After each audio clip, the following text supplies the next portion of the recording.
아니 저희 제품은 진짜 좋은데 마케팅을 잘 못해서 못 팔고 있어요. 그래서 제품이 그냥 단순히 괜찮다는 것만으로는 선택받기가 좀 어려워지고 있습니다. 다른 브랜드들 중에서 우리 브랜드를 선택하기 위해서 필요한 것은 무엇일까요? 작은 브랜드에서 차별화를 만들 수 있는 방법에 대해서 알려드리려고 합니다. 아니 저희 제품은 진짜 좋은데 마케팅을 잘 못해서 못 팔고 있어요. 이런 말 제가 대표님들을 만나면 정말 자주 듣는 말 중 하나인데요. 근데 조금 냉정하게 말씀을 드리자면 요즘 제품들 중에 안 좋은 제품이 거의 없고 또 음식이라고 하면은 음식들 중에 맛이 없는 것도 거의 없습니다. 그만큼 전체적으로 퀄리티가 다 높아졌기 때문인데요. 그래서 제품이 그냥 단순히 괜찮다는 것만으로는 선택받기가 조금 어려워지고 있습니다. 어쩌면 우리 제품이 안 팔리는 이유는 인스타그램을 못해서도 아니고 광고를 못해서도 아니고 사람들이 굳이 수많은 선택지 중에 우리를 선택하고 다른 사람에게 소개해야 할 이유가 없기 때문일 수도 있습니다. 그렇다면 다른 브랜드들 중에서 우리 브랜드를 선택하기 위해서 필요한 것은 무엇일까요? 바로 차별화라고 할 수 있는데요. 작은 브랜드에서 차별화를 만들 수 있는 방법에 대해서 알려드리려고 합니다. 저는 크게 세 가지 방향이 있다고 생각합니다. 첫 번째는 사람들의 명확한 문제를 해결하는 것. 두 번째는 사람들이 자랑하고 싶게 만드는 것. 세 번째는 브랜드를 운영하는 사람 자체를 기억나게 만드는 것입니다. 이 세 가지를 하나씩 말씀드려 보도록 하겠습니다. 근데 시작하기 전에 당부드리고 싶은 말씀이 하나 있습니다. 제가 컨설팅을 하면서 많은 대표님들을 만나보면요. 내 브랜드에 진심이신 분들이 정말 많습니다. 이 제품을 왜 만들었는지, 얼마나 오랜 시간에 고민했는지 얘기하시는 걸 듣다 보면 저도 그 진심을 충분히 느낄 수 있습니다. 그런데 대표님의 진심도 너무너무 중요하지만 이 대표님의 진심과 고객의 선택은 별개의 문제입니다. 진심이 중요하지 않다는 말은 아닙니다. 다만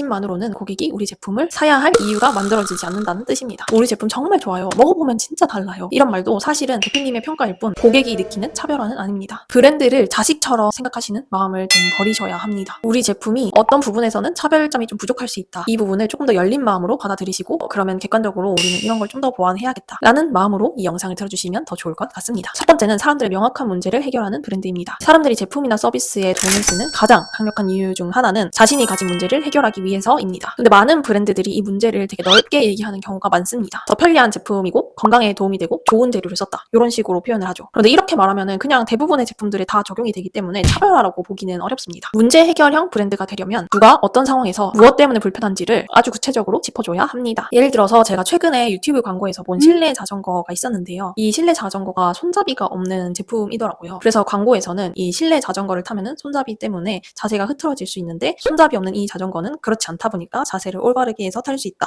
요거를 차별점으로 만들더라고요. 그냥 단순한 실내 자전거, 살을 빼게 만들어준다. 여기에서 벗어나서 기존의 실내 자전거에서는 이렇게 하면은 자세가 좀 흐트러질 수 있는 그런 문제를 해결해주는 브랜드로 다시 포지셔닝을 한 거죠. 그리고 또 다른 광고에서 본 바디워시가 있었는데요. 바디워시라고 하면은 좀 대표적인 저관여 상품이라고 생각하기가 쉬운데 여기서는 그냥 단순히 향이 좋다 이렇게만 하고 끝나는 게 아니라 호레비 냄새는 그냥 바디워시 써서는 절대 해결이 되지 않는데 어떤 성분을 넣은 바디워시이기 때문에 이 호레비 냄새를 싹 잡아주는 바디워시예요. 이렇게 설명을 하니까 또 일반적인 다른 바디워시와는 차별화가 되더라고요. 서비스도 마찬가지입니다. 결국 미용실에 간다. 이것도 예뻐지고 싶다. 분위기 바꾸고 싶다. 이런 어려움을 해결해 주는 거잖아요. 그리고 가방이라고 하더라도 제가 최근에 또 가방을 찾다가 저는 노트북이 들어가면서 조금 너무 투박하지 않고 예쁘면서 그런 가방을 찾고 있었는데 저처럼 이런 어려움을 갖고 있는 사람을 저격한 그런 브랜드들이 있더라고요. 그냥 예쁘게만 하는 게 아니라 노트북이 들어가면서도 예쁜 가방 이렇게 포지셔닝을 하면은 그것도 차별화가 될 수 있는 거죠. 그래서 핵심은 우리 제품이 어떤 고객의 어떤 문제를 해결해 줄 수 있는지 그리고 이 세상에 진짜로 그 문제를 해결하고 싶어하는 사람이 있는지 이런 것도 한번 확인해 보면 좋습니다. 그래서 이런 케이스라면 고객이 겪고 있는 문제를 구체적으로 짚어주고 기존의 방법으로는 왜 해결하기 어려운지를 설명하고 우리 제품을 통해서 실제로 어떤 변화가 생겼는지를 보여줘야 합니다. 두 번째는 사람들이 다른 사람에게 보여주고 싶게끔 만드는 겁니다. 이 영역은 사실 문제 해결형보다는 조금 더 설명하기가 어렵습니다. 왜냐하면 사람들이 무엇을 예쁘다고 느끼는지 그리고 무엇을 재밌다고 생각하는지 무엇을 자신의 인스타그램에 올리고 싶어하는지 이런 것들은 뭔가 논리만으로는 되게 일방적인 정답으로 설명하기가 어려운 영역이기 때문입니다. 특히 제가 얼마 전에 패션 브랜드는 SNS 운영하기가 어려운 이유 이 쇼츠를 만들었었는데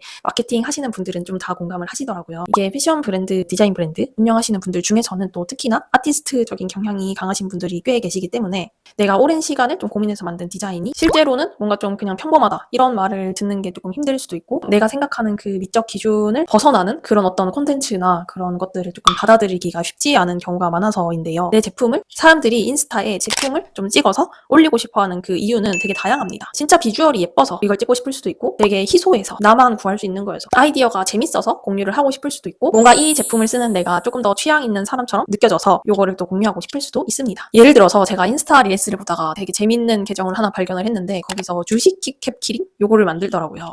그래서 매수, 매도 이런 걸 누를 수 있게끔 버튼을 키캡으로 만든 키링을 팔고 계시는데 이렇게 뭔가 좀 기존에 보기 어려웠던 아이디어가 들어간 제품은 그 제품 자체만으로도 대화의 소재가 될 수 있다 보니까 올리기가 좀 더 쉬워지는 것 같아요. 꼭 이렇게 엄청 특별한 좀 아이디어가 있어야 되는 제품만 해당되느냐? 그것도 아닙니다. 제가 예전에 대행했었던 카페 브랜드에서 신규 메뉴로 딸기 파르페 메뉴를 런칭을 한 적이 있었습니다. 근데 그 딸기 파르페가 되게 인스타그램업을하게 나오는 파르페이긴 했어요. 그래서 그 메뉴를 촬영해서 릴스를 올렸을 때 반응이 너무너무 좋았고, 그게 한 개가 터지니까 또 인플루언서 분들이 다들 오셔가지고 그걸 찍어서 업로드를 자발적으로 해주시더라고요. 그러면서 그 인플루언서 분들의 콘텐츠들도 뭐 몇백만 뷰 이렇게 터지는 것들이 있고, 자연스럽게 매출로도 연결이 되었습니다. 그냥 뭐 디저트 이렇게만 하는 게 아니라 뭔가 예쁘니까 그냥 인스타 스토리에라도 한번 올리고 싶은 그런 비주얼로 만들었을 때, 이렇게 뭔가 SNS에 좀 자랑하고 싶은 요소를 넣었을 때 확실히 이 부분이 좀 차별화가 될 수 있습니다. 근데 요거는 꼭 디자인, 뭐 패키지 이런 거 뿐만이 아니라 뭐 이름이 될 수도 있고요. 아이스크림 가게 눕기 전에에서는 좀 아이스크림마다 그 이름을 되게 독특하게 지어서 이슈가 되기도 하는데, 요런 이름 같은 것도 될 수가 있고, 좀 고객에게 전달되는 작은 구성품이 될 수도 있습니다. 그리고 서비스라면 결과물이 좀 전달되는 방식이나 고객이 체험하는 과정 자체가 될 수도 있고요. 정리하자면 자랑하고 싶은 브랜드는 제품을 구매할 이유뿐만이 아니라 사진을 찍고 SNS에 공유하고 싶어지는 그 이유까지 제공해야 합니다. 마지막 세 번째, 대표자나 서비스를 제공하는 사람 자체를 기억하게 만드는 겁니다. 모든 브랜드가 시각적으로 강렬한 제품을 만들 수 있는 거는 아닙니다. 또한 문제 해결 부분에서도 차별화가 어려운 제품들도 있을 수 있죠. 이런 경우에는 브랜드를 운영하는 사람의 그 캐릭터가 정답이 될 수 있습니다. 만약 전문직이나 좀 고관여 서비스라면 기존 업계의 통념과 다른 더 전문적인 관점을 보여주면서 그걸 어필을 할 수도 있고요. 반대로 좀 구매 빈도가 낮고 사람들이 평소에 관심을 갖기 어려운 업종이다 라고 하면은 전문 정보만 전달하기보다는 아예 친숙한 캐릭터를 만들어서 전달하는 게 답이 될 수도 있습니다. 예를 들어서 신한철거 계정이 있죠. 50대 친근한 아저씨라는 캐릭터로 꾸준히 등장하다 보니 이제 너무 좀 익숙해져서 나중에 혹시 철거가 필요하게 된 순간이 생겼을 때 바로 떠오를 수 있습니다. 혹은 제품이 차별화가 좀 어려운 업종이라고 하면은 농산물 같은 것도 좀 될 수가 있겠네요. 뭔가 충동 구매가 불가능한데 필요할 때 좀 딱 떠오르게 만드는 역할이 필요한 업종이나 제품 자체만으로 차별화가 어려운 경우 이 부분을 좀 더 고려를 해봐도 좋을 것 같습니다. 그러면 이제 지금까지 말씀드린 내용을 토대로 우리 브랜드를 한번 점검을 해보셨으면 좋겠습니다. 첫 번째, 우리 제품은 누구의 어떤 문제를 구체적으로 해결하는가? 여기서 누구에게나 좋은 제품, 2030 이런 정답은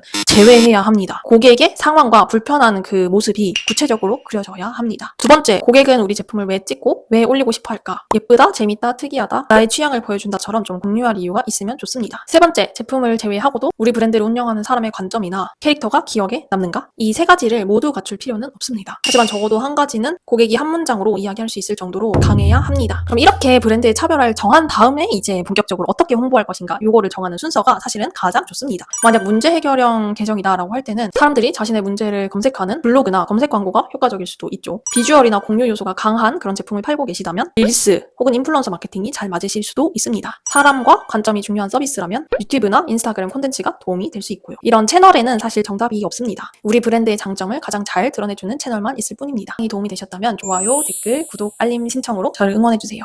오늘도 성공한 하루 보내세요. 안녕.